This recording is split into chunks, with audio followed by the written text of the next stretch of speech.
No, I didn't speak French with Dawser, but Eric was one of those big, strong guys that he played the offside and he could skate. He was a big, powerful. He was one of those guys that was a big man that could really skate, and boy, he could come off the wing and shoot the puck. If injuries hadn't gotten in the way of Éric Dazé's career, he would have been one of the more like a hockey Hall of Fame type of player. He was that type of guy, and those years when he came into the league, Chicago was just kind of on the back end of some really really good teams. And actually, I went to Chicago and coached. I went with Mr. Pulford. Mr. Wirtz asked me to go there to coach, and they were in the middle of. They knew they had to rebuild. There was talk down the road of a possible lockout. So everybody, smart management teams were looking 2 or 3 years ahead. But when you got there, it was really neat because you'd always coached and played against Dawser, and you knew Eric had the ability to impact a hockey game every night. He was one of those big, strong guys that could really skate. He had breakaway speed. He could come off the wing. He got the puck in the offensive zone. He could score. And there's not very many guys in the game right now, today, that could play the game the way that Eric did. The tough going wasn't a factor to him. He could score. He was reliable defensively. He would have been a treat for any guy, any winger on the other side, or any centerman to play with. He had a tremendous attitude.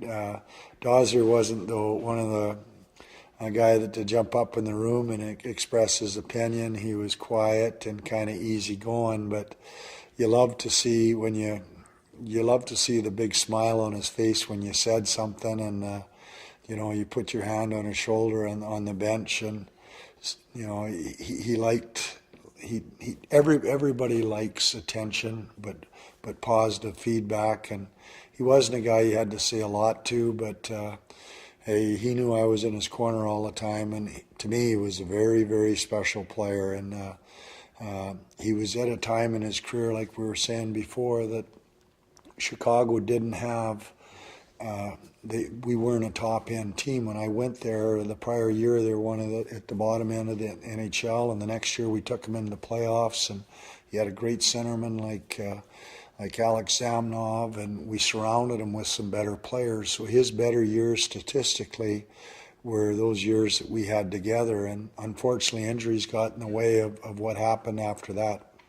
Well, you just like he was a big man, and uh, he had that problem, and you just never want to see people get hurt. As a coach, that's one thing that really, really bothered you is injuries, and you had to care for people before they were players. And I always said, good people or great people make pretty darn good players. And Dawser to me was one of those special guys. Eric was a really neat guy to be around, and he didn't have a lot of words to say, but you knew he really cared, and he was a great teammate. His teammates loved him, and he was a soft-spoken guy that carried a big stick.